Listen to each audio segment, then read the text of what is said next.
I know.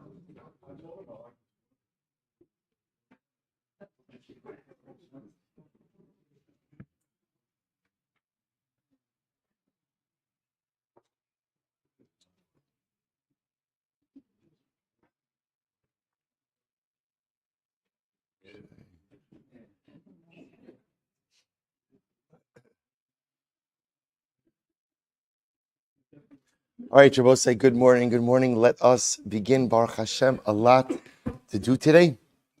Begin by thanking our sponsors, our Talmud Torah sponsors, for the month of Tishrei. To thank Dr. Linda Weinberg, Sarah, Enrique Gratz, Julia, Rena, and Eve, in loving memory of husband, father, Zayda, Dr. Paul Weinberg, Peretz, Moshe Ben Avram, David. To thank Ayala and Sarah Steinberg for dedicating the Shurim this month in the Schus of Rafu Shalema for Shulamis Bas Susha. To thank Adam and Yudit Ben Zev for dedicating the Shurim this month in the schus of all of our tefillos being Niskabel. Our week of learning sponsors, Greg and Rachel Levitan, in commemoration of the first yard site of Greg's mother, Esther Bas Herschel, and in honor of the incredible organization Renewal. To thank our Daf Yomi sponsors, Menachem and Susie Schoenfeld, in appreciation of the Kehila, Gabi Cohn, Maishi Abramson, Avran Elbaum, the Balei Kriya, Shani Tapper, Alana Levinson, Jonathan Kaplan, and all those who contributed their time and effort so that we can enjoy a truly inspirational and uplifting Yom Tov. Amen, amen. And I will say with that, let us begin. So I will say, so we are picking up today's daf is Tzadik Gimel 93, and I will say we left off at the Mishnah. So I will say, so really incredible sugya today. Here we go, 93. Misha haya nasui shalosh nashim. Someone who is married to 3 women, umeis. No surprise there, right? So again, so the Mishnah says as follows. So someone who was married to 3 women and he died. Now, both say, now in this case over here, right, he died. Obviously, he's married to all 3 women at once and he dies. So what's the halacha? Now, both say, now this is a fascinating case. Kesuvos shalzu mana, v'shalzu masayim, v'shalzu shalosh meos. Now, each wife had a different value of a ksuva. So just for our purposes, let's call it again, the first wife has a ksuva of 100 zuz, second wife of 200 zuz, third wife of 300 zuz. Now, here's the problem. Ve'ein sham ela moneh. Now, I will say now, the estate only leaves behind the moneh, leaves behind 100 zuz. So the shaila, of course, is, how do we go ahead and distribute the property? So what's the halacha? Cholkin b'shaveh. Ultimately, we just split up the one moneh equally. So everybody gets 33.3 zuzim from the one moneh that is left in the estate. Hayu shamasayim. I will say now, okay, so that's a basic case. 3 different ksuvas, 100, 200, 300, only 100 zuz left in the estate. Take the 100 zuz, divide it equally between the 3 wives. Now I will say a couple of important qualifications in this Mishnah. If you take a look at Rashi says, Shalzu mana v'shalzu masayim, almost right across in Rashi, Ushloshtam nechtemu biyom echad. Then I will say, this is a case of where all 3 ksuvas are dated on the same date. He married all 3 of these women on the same day. Now I will say, now again, it has to be that way, right? Because if it's not that way, then what's the halacha? Obviously, the earlier the ksuva, the earlier the claim, right? So it has to, in other words, anytime we're talking about 3 women sharing equally in the pool of the estate, it must be that they were married on the same day. And I will say, now the truth is, remember, it doesn't actually have to mean he married them on the same day. It just means that the ksuva is dated on the same day. So remember, again, you could construct a case where you have ksuvas dated on the same day, even if marriages happen on different days, but we don't have to get into that right now. The point that we have is, from a lien perspective, even though the value of the 3 ksuvas is different, 100, 200, 300, the date is the same for all of them, so therefore all of them effectively have the same lien, right, on the estate.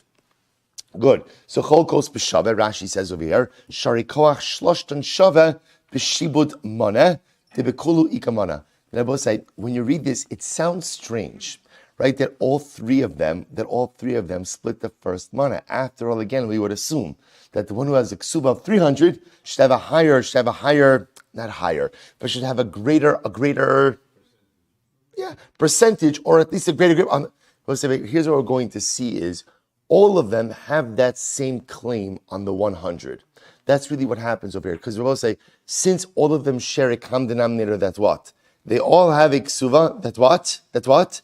That is worth at least 100. So therefore, in that first 100, right, both wife 1, 2, and 3 all have the same claim. Okay, good. Therefore, they split that first 100 equally.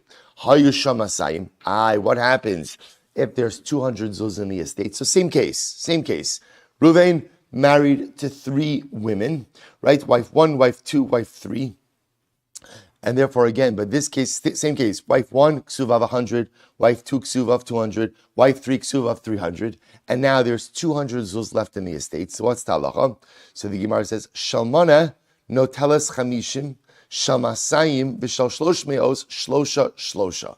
So we'll say, interestingly enough, the way this will work is like this. Wife number 1 gets 50 zuz. Wives number 2 and 3 both get 75 zuz apiece. 75 zuz apiece. The Gemara will go through how we arrive at these numbers. So the Gemara says, good. Shlosha shalzav. Good. Hayu sham shlosh meos. What happens? So I'll say, so again, so case 2, there's 200 zuz in the estate. If there's 200 zuz, wife 1 gets 50, wives 2 and 3 get 75 each, for a total of 200. Again, we'll discuss how we get to those numbers. Hayu sham shlosh meos. What happens now if there's 300 zuz in the estate? They both say same case. Wife 1 has a ksuva of 100, wife 2 a ksuva of 200, wife 3 a ksuva of 300, and now again there's 300 zuz in the estate. What's talacha? Shamana noteles chamishim. So the wife who has a ksuva of 100 zuz, she ultimately gets 50 zuz. She gets her 50 zuz. V'shamasayim mana, the wife who has a ksuva of 200 zuz gets 100. V'shal shlosh me'os, shisha shel zav. And the wife who has a ksuva of 300 zuz, she collects 150 zuz from the estate. So in this case, the distribution will be 50, 100, 150. V'chein gimel, so we'll say, so those are the halachas. Now the Mishnah just says, v'chein gimel shetil l'kis. Now we'll say, we're going to spend a good amount of time on this case, because the truth is, this is absolutely riveting. These same halachas apply in business. Now I will say, this is a very common situation. Gimel shetilu l'kis. I will say, what happens if halacha l'maisa, 3 people, Ruvain, Shimon, and Levi, invested in a business together. And what happens? I will say, let's say they invested differing amounts. Ruvain invested 100 zuz. Shimon invested, let's just keep it parallel to the ksuva cases. Right? Shimon invested 200 zuz, and Levi invested 300 zuz. So the Mishnah says, Pichsu ahosiro. Now we'll have to see what this means, but what it sounds like is, if the business made money or lost money, kach hein cholkin. Kach, now we'll say, again, all of these words are a little bit ambiguous, but it sounds like what the Mishnah is saying is that profit or loss sharing ratios are based on what? Amounts of investment. So the amount you share in the profits, the amount you share in the loss is fundamentally tethered to the amount of money you invested into the business. Okay, we're going to talk about that business case because it's absolutely riveting. But let's start with the Ksuva. Gemara. Shamana noteles chamishim, tlasin v'tilsa hu de'islay. So we'll say, the Gemara says like this. Let's go to the first case. Right, in case number 1, so ultimately again, Reuven's married to 3 women. Wife A, ksuva of 100. Wife B, ksuva of 200. Wife C, a ksuva of 300. In case number 1, I will say there's one money ultimately in the estate. So what's talacha? Cholkin b'shaveh. In case number 2, ultimately again, so we'll say cholkin b'shaveh. So the way it's said, I was saying that again. I'm sorry. Let me just. So the way it's said, cholkim b'shaveh. Good. So the Gemara says, well, cholkim b'shaveh would mean what? 33.3 for each wife. But yet, I will say, if you look in case number 2, so case number 1 just says they split it equally, but it doesn't say what? How they're splitting it. In case number 2, where the Mishnah says there's 200 zuz left in the estate. So ultimately, again, it says what? It says that in the first mana, wife number one takes 50, right? So I say, which sounds like they're again splitting the first mana. But if you're splitting the first mana, doesn't that require a chalukah of 33.3 zuz per woman? Where do you get 50? To which the Gemara says, Amar Shmuel, Bekoseves ba'alas masayim the ba'alas mana din udvarim ainli imech b'mana. Interesting. So we'll say, so Shmuel saying, what's the case? The case is where the wife with the ksuva of 200 zuz writes to the wife of the ksuva of 100 zuz, I have no claim on the first mana of the estate. Interesting. Well, if she has no claim on the first mana of the estate, that means that there are only two women claiming the first mana of the estate. We'll call it wife 1 and wife 3. And that's why we'll split it literally 50-50. 50 zuz, 50 zuz. Okay. Ihachi ema seifa. I'll say, but again, then look at the last case of the Mishnah. Shamasayim v'shal shlosh meos shalosh shal zahav. So we'll say, so then again, in the last case of the Mishnah, where ultimately, again, we were talking about where each of the wives gets 150 zuz. Teimala hasalakta nafshach mina. Why doesn't he claim back again to wife number 2? You removed yourself from this zuz. Ultimately, again, the only thing I removed myself was from the first mana, but I did not remove myself from any of the other manos. Okay? Hayusham shalosh meos. So remember again, last case of the Mishnah, if there was 300 zuz left in the estate. So remember again, how do we deal with that one? So we'll say, so ultimately, wife number 1 gets 50, right? Wife number 2 and wife number 3 get 150 each. So says the Gemara. So shamasayim mana. I don't understand the wife number 2, she gets 100. Why did she get 100? Shivim v'chamishu deisla. She should really get 75 if we're dividing everything. Amar Shmuel, because seves ba'alas shlosh me'os leba'alas masayim or leba'alas mana din udvarim ili imachem emana. So we'll say once again, Shmuel says, what's the case? The case is where the wife with the 300 zuz ksuva, writes to the wife of the 200 zuz ksuva and the 100 zuz ksuva, I have no claim on the first mana with you. So wife of 300 zuz ksuva is removing herself from the first mana. And I will say why she's doing that is irrelevant, but she's doing that. So therefore, Rabbi Yaakov minar pekod mishdei Ravina Amar reisha b'shtei tfisos uveseifa b'shtei tfisos. So once that comes along, Rabbi Yaakov of Nar Pakod said the name of Ravina. The truth is both the reisha and the seifa are talking about, literally, tfisa means to take money, to seize money. What it means is that the funds are becoming available for collection in 2 different intervals. So here we go. Reisha b'shtei tfisos. What does it mean, reisha b'shtei tfisos? The naflu shivin v'chamisha b'chad zimna. So also it's very interesting. 75 zuz became available at once. Now both say, when 75 zuz becomes available at once, they split that equally. It's b'chad zimna. Umeya ve'esem v'chamisha b'chad zimna. And then another 125 zuz becomes available separately as well. Then I will say, ultimately, again, that will also, so 75 of that they'll divide up equally, and the remainder of that amount will go to wives 2 and 3. Seifa b'shtei tfisos. Similarly, again, the Seifa, the second part of the Mishnah, is also talking about, again, where the money becomes available for collection at 2 different intervals. The naflu shivim v'chamisha b'chad zimna. So ultimately, 75 zuz becomes available at once, and therefore, when 75 zuz becomes available at once, it's divided equally between all 3 women. And then what? Umasayim be'esem v'chamisha b'chad zimna. And then ultimately, again, 225 zuz becomes available at once as well. So the Gemara says, Tanya, zu mishnas Rabbi Nassan. All of this is Rabbi Nassan's opinion. We'll say, here we go, and this is perhaps the most important line of the sugya. Rabbi Omer, ein ani roed dvar Rabbi Nassan be'elu ela cholkos b'shaveh. Rabbi says, no. You're wrong. The halacha over here is that women in general split equally. Now I will say, let's talk about this in just a moment, because this is a fascinating halacha. Let me tell you it outside for just a moment. The way that the Rambam paskins is as follows. Let's talk about an ideal case. What's an ideal case? Right? Where husband dies and there's enough money in the estate to satisfy all of the Kesuvos. Now again, I will say, remember again, there's a number of criteria to remember in this case. This is a very specific case. All 3 Kesuvos are dated, same date. We're going to talk about the last Mishnah on Amud Beis, which we'll get to today, Meretz Hashem. So again, we're going to talk about where he marries wives at different intervals. So one wife has an earlier ksuva, a later ksuva. So obviously, if the dates are incredible, right? If you have, different dated ksuvas, so the earlier the date, the precedence you have in collecting your ksuva. So again, we're setting up a case where there's no precedence. All three ksuvas dated the same date. Okay, that's great. That's issue number one. Issue number two, different amounts in the ksuva. Different amounts. Again, wife 1, 100, wife 2, 200, wife 3, 300. In a perfect world, Reuven dies. In a perfect world, Reuven dies. There's enough money in the estate to satisfy all three ksuva debts.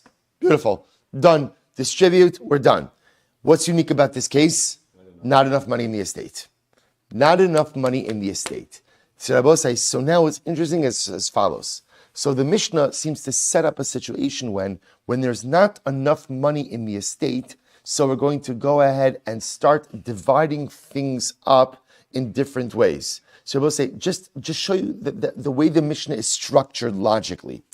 The way we look at money is we look at it in units of 100, because that's the way the Mishnah was set up. So you've got a first case is an estate that has 100 zuz, second case is an estate that has 200 zuz, third case is an estate that has 300 zuz. And I will say, when we look at that, we look at each zuz and see what level of claim do each of the women have on the zuz. So for example, on the first 100 zuz, who has a claim on the first 100 zuz? Who has that claim? All of them, right? Because remember, again, everyone has a minimum ksuva of at least 100 zuz.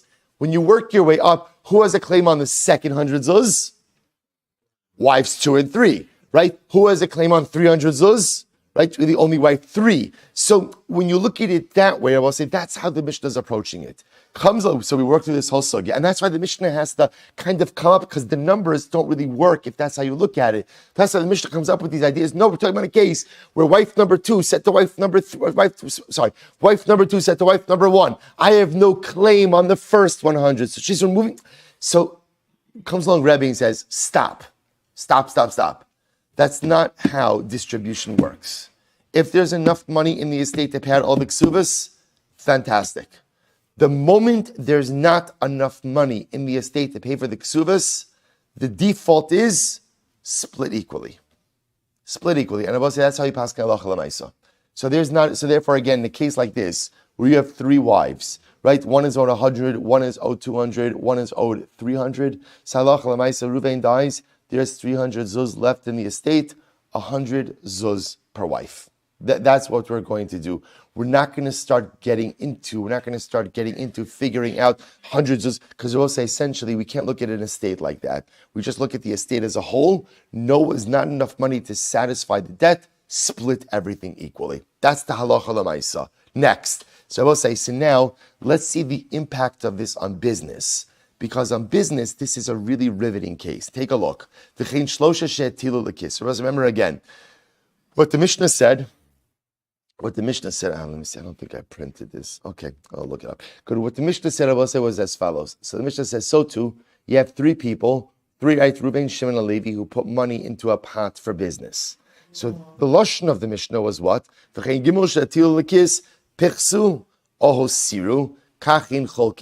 If they made money, lost money, this is how they divide up profit and losses. And we assume, this is how, in accordance with their investment, that's how they're splitting up profits and losses. I will say, here we go. Amar Shmuel, listen to this case. So Reuven and Shimon invested in a business. Reuven put in 100 zuz. Shimon put in 200 zuz. Amud Beis. Haschar la'emtza. So we'll say, incredible. What's haschar la'emtza? They split profit and loss equally. Now we'll say, we're going to see what's the logic behind. So again, even though their investment amounts are different, they're going to split profits and losses equally. So let's analyze. Omar Rabba. Rabbi says, Mistabra milsei de Shmuel b'shar lecharisha va'omed lecharisha. So we'll say, this is incredible. When does this make sense? This makes sense if Reuven and Shimon are partnering to purchase an ox for plowing together. So I will say, listen to this. if you're purchasing an ox for plowing, then everyone's investment is just as important. In other words, I will say, imagine this just a moment, right? So the ox is 300 zuz. The ox is 300 zuz. So Reuben invests 200, Shimon invests 100. Is Shimon's investment any less important than Reuven's? Is it any less important? No. Why? Because he can't get the ox without Shimon's investment. The fact that Shimon invested less does not make his investment any less critical to have an ox for plowing purposes. So Rabosai, this is fascinating. So because his investment is no less critical, he's looked at in halacha as a 50-50 partner. Rabosai, now I just want to put a caveat over here. This is assuming, of course, that there was no partnership agreement to the contrary, right? If Reuben and Shimon go into business together, and ultimately they have an equity partnership, so therefore, again, in the partnership agreement, it says, our profits and losses will be split along equity lines. Okay, as they say, ein al ma lidaber. There's nothing to talk about anymore, because we've gone ahead and we papered that. This is talking about in the absence of an agreement. In the absence of an agreement. But it's such a fascinating idea. Essentially, what halacha says is, do we look at your investment as crucial? How do you define crucial? We'll say, how do you define crucial? If I didn't make it, ultimately, again, would the results still be intact? So in this case, Reuven invests 200, Shimon invests 100 for the purchase of an ox for plowing. If Shimon did not make his investment, would ultimately the ox be plowing? The answer is no. So because of that, his investment is crucial, indispensable, and therefore the halacha looks at him as a 50-50 partner. When your investment is an indispensable part of the result of the partnership, halacha looks at you as a 50-50 partner in the endeavor. Incredible. However, says Rava, aval b'shar lecharisha v'omi letvicha. But I will say, if halacha, let's listen to this. If let's say they bought a shar, but now ultimately, again, they're going to go, we'll say, take a look at Rashi. They bought together, right? They bought an ox to plow. I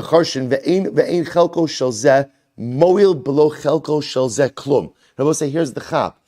Reuven's portion doesn't mean anything without Shimon's investment.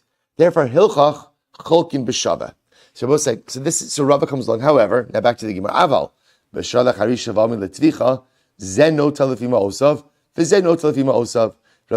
this. If they go ahead and they bought a shar to plow, but then they decide, you know what? Let's barbecue. And so what do? They shech the shar. Then Rabbi say, everyone what? Everyone takes in accordance with their investment. Now that makes sense. Why? Because here you're literally physically dividing up the animal. So when you're physically dividing up the animal, there is a way to allocate 200 zuz to Ruvain and 100 zuz to Shimon. So I'll say, you hear the distinction? When the partnership is in a dynamic activity. Dynamic activity could only occur because of the investment of both of them. One invested more, one invested less. That is true. But Lamaisa, one's investment would be meaningless without the other. Then halacha Lamaisa, they share in profits and losses equally. However, again, when we're actually talking about physically dividing something up, then halacha Lamaisa, you can divide up in accordance with financial investment. So if they're now shechting the ox, Reuven will get 200 zuz worth of meat. Shimon will get 100 zuz worth of meat. Look at Rashi. Say first white line on top of Sadikim Beis in Rashi. Shari mischalik leivarav. You're literally dividing up the ox. V'hadinaket reishis mekhan lecharisha rabusa shmonin and the afagav de meikara daita de miflig b'shava nachus l'shutfos hashta de sheva basar. So we'll say, by the way, why do you have to set that? Why did the Gemara say this as a case of they originally bought the animal to plow, and now they're going to go ahead and shecht it? Just say they bought it to shecht, you divide it up according to with investment. Because it's a chiddush, Rashi says. Even if they entered into the partnership for the purpose of purchasing an ox for plowing purposes, right? In which case they were going to be 50-50 partners. And now they decided, let's shecht it and divide up the meat. Even though now things have transitioned, ultimately, again, they split in accordance with their investment. So I will say, this is wild. This is absolutely wild. So here we go. So let's just review this idea. So Shmuel comes along and says, Reuven and Shimon are investing money in a partnership, right? Reuven 200, Shimon 100 to purchase an ox for plowing purposes. The ox now generates income. How do they show? What's the profit sharing agreement? 50-50. Why? So Rab explains why. Why? Because halacha l'maisa, even though they invested different amounts, Reuven's higher investment would be meaningless without Shimon's lower investment. Shimon's lower investment would be meaningless without Reuven's higher investment. Therefore, again, because they are both indispensable partners in the dynamic activity of the ox, they share in profits and losses 50-50. But says Rabbah, if they're actually going to shecht the animal and literally divide up the animal, pieces of the animal, then in that case, halacha l'maisa, they will divide up in accordance with their investment. Incredible. Rav Hamnuna argues. For Rav Hamnuna Amar, no, afilu shar lecharisha va'omer letvicha haschar le'emtza. So it says pretty wild. Rav Hamnuna says it's not true. Even if they're going to shech the animal, ultimately, again, they go ahead and they divide up the animal equally. Pretty incredible. So we'll say, so this is the machlokas. See, here we go. So Meisvei, let's analyze. So Shnayim she'etilu lekis zemana v'zemasayim haschar le'emtza. So we'll say now the Gemara quotes our Mishnah. And what did our Mishnah say? Two people invest money into a business, Reuven and Shimon, right? And ultimately, Reuven invested 100, Shimon invested 200. Okay, I was reversing it. What's the halacha? Haschar le'emtza. So we'll say, what does it mean haschar le'emtza? So literally, again, profits are split down the middle. My love, b'shar lecharisha va'omer letvicha v'tiyufta d'rabba. We'll say, are we not talking about a case where they originally purchased an ox for what purpose? To go ahead and plow, and then they decided to shecht it. So now we'll say, now they're literally dividing up the animal. And yet still, what does the Mishnah say? The Mishnah says, ultimately, again, the Braisa says, schar la'emtza, which means that they're dividing it up equally, even if what? Even if they're shechting it, that refutes Rabbah's position, seems to side with Rav Hamnuna's position. No. We're talking about a case where they bought an ox for plowing purposes, and the ox is going to be used for plowing purposes. That's the case where they will split all profits and losses right down the middle. Aval, but I will say, if they bought an ox for plowing and then decided to shecht it, what's the halacha? Zeno telefima osav, v'zeno telefima osav. Everyone takes literally in accordance with the amount of money that he's invested. Okay, says the Gemara, if that's the case, adetoni seifa. I will say, let's look at the end of that brisa. And what does the end of the brisa say? Lokach zeh b'shalo v'zeh b'shalo. I will say, there's another interesting case, another interesting partnership case. Let's say Reuven went ahead. Look at Rashi. Lokach zeh b'shalo shvarim b'ri'im b'masayim v'zeh b'shalo shvarim kechushim b'mona. I will say, watch this case. Reuven went ahead and bought with his own money healthy oxen for 200 zuz. Shimon bought with his own money, so weaker oxen, thinner oxen for 100 zuz. Okay, vinis arvu. Rabbi says, great. What does this arvu mean? Right? This means they made a partnership. Right? You think it means like they got mixed up. No, they made a partnership. So Rabbi says, so they decided to make a partnership of all of their oxen. Oh, so Rabbi says, what's the halacha? Zen no telefima osav, v'zen no telefima osav. Ultimately, Sirbo say in that case, Reuven. So then the partnership agreement is everyone shares in profits and losses in accordance with their investment. If that's the case, Sirbo say, liflog v'lisnei b'didei. Why do you don't even bring in this case, but rather again splice the Reisha case? How so? When is this so that ultimately Allah Lamaisa, everyone splits equally. So the Gemara says, when is that so? B'shar lecharisha va'omer lecharisha. Aval b'shar lecharisha va'omer letvicha. In other words, say, if you're telling me that the Brisa agrees with Rabbah, namely that Allah Lamaisa, when the ox is being used for some type of dynamic activity, that is when Reuven and Shimon are going to split profits and losses equally, even though their investments are different. But if the ox is going to be shechted, then halacha l'maisa, again, everyone gets in accordance with their investment, the amount being in accordance with their investment. So then don't bring up this case of the Seifa. So you'll say the Seifa's case is illustrating that. Here in this case, Reuven bought healthy oxen with his money. Shimon bought weaker oxen with his money. Vinis Arvu, they made a partnership. Then the Brisa says, in that case, profit and losses are shared in accordance with investment. Why do you have to introduce a new case? If you want to illustrate a case of profit loss sharing in accordance with investment, just say like this: just say that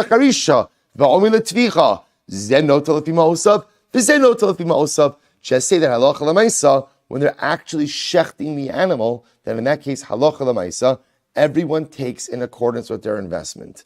To which the Gemara says, Hachinami Kamar. That's what it means to say. When is it so that Reuven and Shimon split equally, even though their investments amounts differ? B'shar l'charisha v'omi l'charisha. Rabbi say it's a case ultimately again of what? Of an ox that was purchased for plowing and is being used for plowing. So we'll say, so again, this is we're going now with Shmuel and Rabba's understanding that halacha l'maisa, when Reuven and Shimon are investing differing amounts, but what they're using the shor is for some type of dynamic activity, which obviously could not have happened without the investment of either of them, then what? Then halacha l'maisa, they split the profits and losses equally, because halacha says, since the result cannot have happened without either of their investment, they're looked at as 50-50 partners. However, nase kimisha lakach zeh b'shalo v'zeh b'shalo v'nis arvu. I'm sorry. Aval b'shalo. Sorry. So b'shalo chavisha v'amel chavisha. Aval. So that's when they split equally, when they're purchasing an ox and using an ox ultimately for plowing. However, aval b'shalo chavisha v'amel tvicha. But listen to this. If they went ahead, Reuven and Shimon, so we'll say same case. Reuven invested 100, Shimon invested 200. Now originally they bought an ox for plowing purposes. However, va'omi l'tvicha, but now they're going to shecht it. So what's the halacha will say in that case?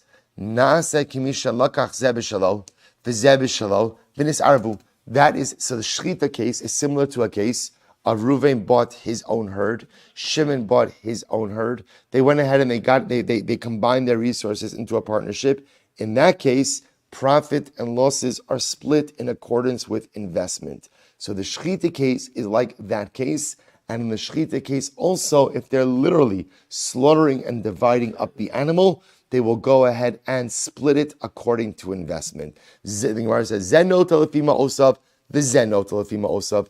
Everyone takes in accordance with his investment. Incredible. So right now, where the Gemara is holding is Rav and Shmuel are understanding this. So let's just clarify. Rav and Shmuel are understanding that halacha l'maisa, Reuven and Shimon go into business with each other, partnership, they invest differing amounts. So how do we split profits and losses? So the Gemara essentially says it depends. Rav and Shmuel, what does it depend on? If they're investing in something which produces a dynamic result. Good example of that would be plowing ox, where again, the result could not have happened without the investment of both parties. Therefore, in the absence of a stipulated agreement, they share in profits and losses equally. However, halacha l'maisa, we'll see what the halacha l'maisa is. However, when ultimately, again, they have invested in an animal and we are quite literally physically dividing up that animal. Like now, we invested in a shar, we're going to shecht that shar. How do you go ahead and divide up the meat? In accordance with actual investment. That's what the Gemara is holding right now. Now again, that's in contrast to Rav Hamnuna, where Rav Hamnuna says, no, in every partnership, the default is 50-50, unless otherwise stipulated, even if you have differing investment amounts. Okay, so let's finish this up. So the Gemara says, Tanan, v'chein shlosha shetilu lekis, pichesu oho siru. So we'll say again, remember, what was our Mishnah? Let's go back to our Mishnah. What did our say in our Mishnah? 3 guys, Reuven, Shimon, and Levi, all invest in a partnership, pichesu oho siru. And Rabbi said, we are assuming that the case of partnership in the Mishnah is parallel to the case of the Kesuva in the Mishnah, right? In the case of Kesuva in the Mishnah, what did you have? You had 3 women, 3 different Kesuvos. So therefore, what are we automatically assuming? What are we assuming? They're talking about a case of 3 guys, 3 partners, Reuven, Shimon, Levi, all of them investing differing amounts. And now what happens? So Pirso, Siru, the business, right, either appreciates or depreciates. Kach hein cholkin. Ultimately, again, this is how they divide up the estate. So the Gemara says, "My love pichsu mamish, hosiro mamish." So I will say, does it not mean that literally the estate made money, the estate lost money? And I will say, it sounds like from the Mishnah that how do they divide profits and losses? According to their investment. Because we also remember again, the Mishnah's view on ksuva was how do you pay out ksuva in accordance with the value of the ksuva. So the Mishnah sounds like it's paskening, like, right, that the Mishnah is paskening that when they invested differing amounts into the estate, that's how they share in profits and losses. We'll say this is incredible. Amar Rav Nachman, Rav Avur, no. Lo. Hosiru zuzi chadati pichsu astira ditsunisa. And we'll say, let me say this outside, then we'll see this. This is absolutely riveting. So the Gemara says like this. No. What does it mean when it says it appreciates? The money of the partnership is still there. What it means is they were able to exchange the money for the partnership into better, higher level currency. That's what it means, hosiru. In other words, they didn't make more money. It's just the same money that has transformed into a higher level of currency. Or I will say, for that matter, halacha l'maisa, when it says they lost money, it doesn't mean they lost money. Just the currency which they have was devalued and is usable for nothing other. So astiro ditzunis rabosai means it used to. Well, let's take a look at Rashi. Zuzi chadati, Rashi says shematilin zuzim yishanim v'nasnu ba'an ad shenasu chadashim. So rabosai, they took the original partnership capital, and was able to transform that very capital into newer currency. V'yotzin heim botza hilcha cholkin lefi hamos decholchad my diyav shakil. So rabosai, listen to this. This is incredible. What's the case here? Reuven and Shimon and Levi all invested money. Reuven 100, Shimon 200, Levi 300. Okay, so we'll say now they have zuzim. Let's say through a series of transactions, they were able to upgrade the nature of the currency. Now we'll say, in that case, everyone shares in that currency in accordance with the proportion of their investment. What's the logic of that? What's the logic? Because it's the same investment capital. In other words, we'll say, let me give you an example. Imagine the following scene, right? Reuven and Shimon and Levi, it's very exciting. Reuven, Shimon, and Levi come, right? They decide, sitting in the sukkah, let's do business. You're allowed to transact business in the sukkah also. Should do everything in the sukkah. So we'll say, so what happens? Not on Yontif, right? So Reuven goes ahead. So they all sit down at the table on Chalamayid, right? Reuven puts 100 zuz down. Shimon puts 200 zuz down. Levi puts 300 zuz down. They make a l'chaim, mazel tov to the new partnership. Reuven says, you know what? I had a change of heart. We're going to go ahead now and dissolve the partnership. But we did Daf Yomi. The halacha is we have to dissolve the partnership equally. Right? Probably incredible. Right? But it's a fantastic investment mechanism, right? Right? You came in with 100, now mamish after a l'chaim. This does happen sometimes after a l'chaim. Right? So after a l'chaim, you lose money, you make money. So no, obviously that doesn't make any sense. Right? Why not? Because halacha l'maisa, we're going to go ahead now and what Rabosai? We're going to go ahead and divide up. In other words, when the partnership capital is there, so ultimately everything is divided in accordance with the actual capital. Everything is divided in accordance with the actual capital.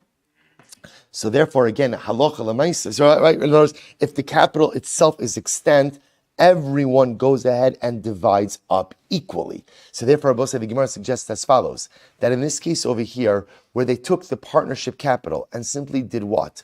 Upgraded the actual capital, nothing's been transacted with the estate, with the partnership. So therefore, everyone shares in their amounts equally. So because everyone shares in their amounts, good. Similarly, we'll say if the currency that they were using was devalued, everyone goes ahead and shares in that capital equally. So we'll say, so that's why the Mishnah is not a raya. The Mishnah is talking about a case where the actual partnership capital is still there. Nothing's been done. So if nothing's been done, everyone shares in accordance with their actual partnership investment. So we'll say, that's how the sugya ends.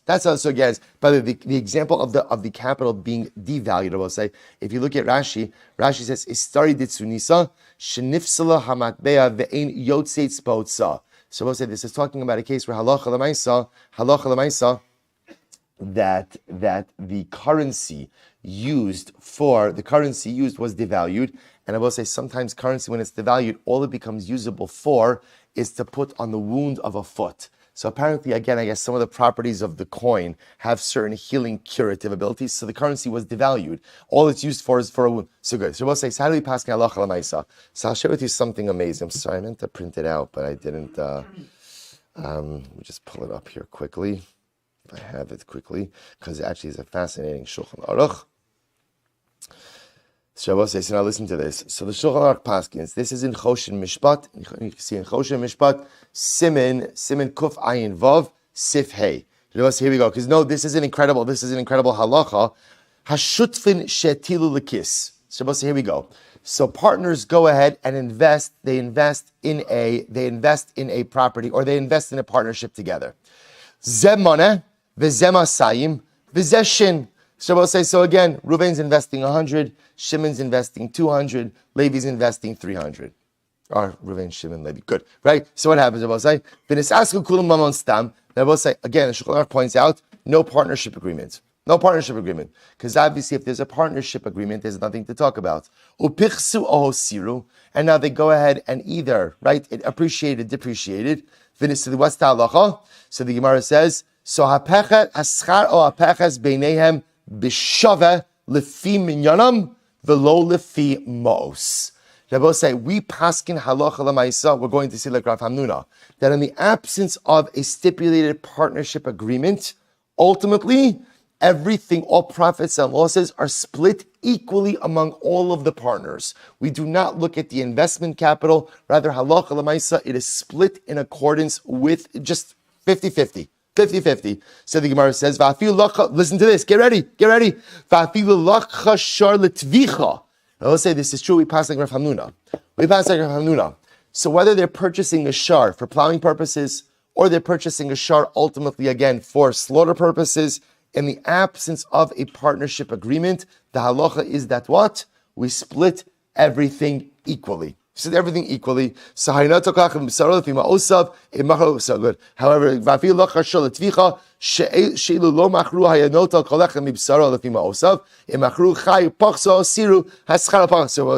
fine. So again, there is more to this halacha, but bottom line, which is really quite a fascinating halacha, we paskin that in the absence of a stipulated partnership agreement, all partners will share 50-50 or whatever, equally in losses and profits of the partnership. Obviously, if there is halacha l'maisa partnership agreement, everything is dictated by the details of that agreement. Beautiful. Let's see the Mishnah.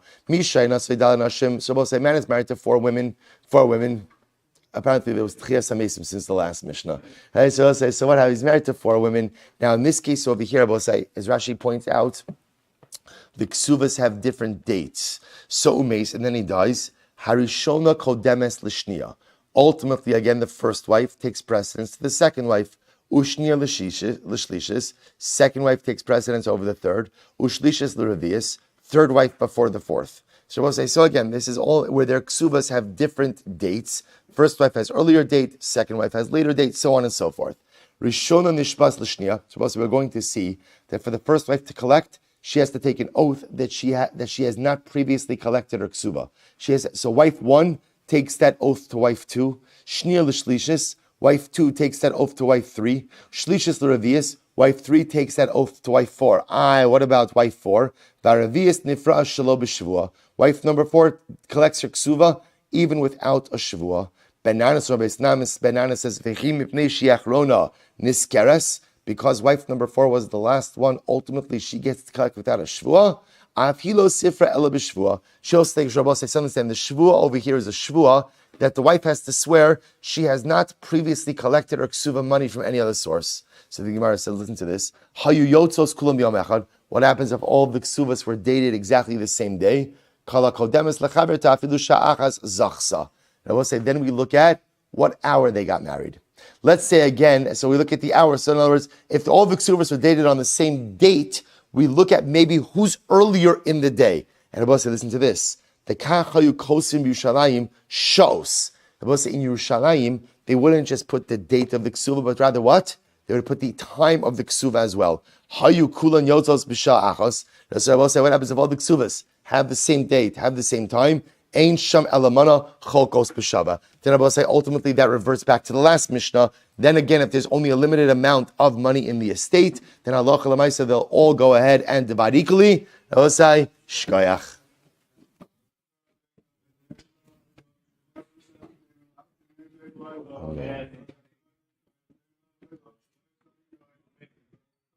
You'll put someone else on.